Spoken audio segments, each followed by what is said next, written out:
प्यारे देशवासियों, आज हम भारत का राष्ट्रीय पर्व 26 जनवरी मना रहे हैं। भारतवर्ष के लिए ये दिन बड़ा ही ऐतिहासिक है।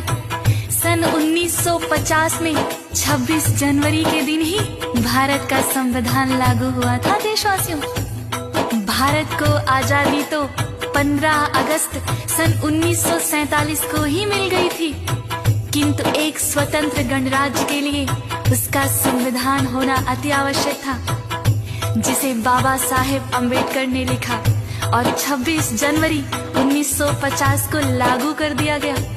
किंतु देशवासियों, भारत की आजादी में अनेक वीर और वीरांगनाओं की महत्वपूर्ण भूमिका रही है। हम उन सभी वीरों को शत शत नमन करते हैं। अनेकों वीर वीरांगनाएं तो ऐसे हैं जिनकी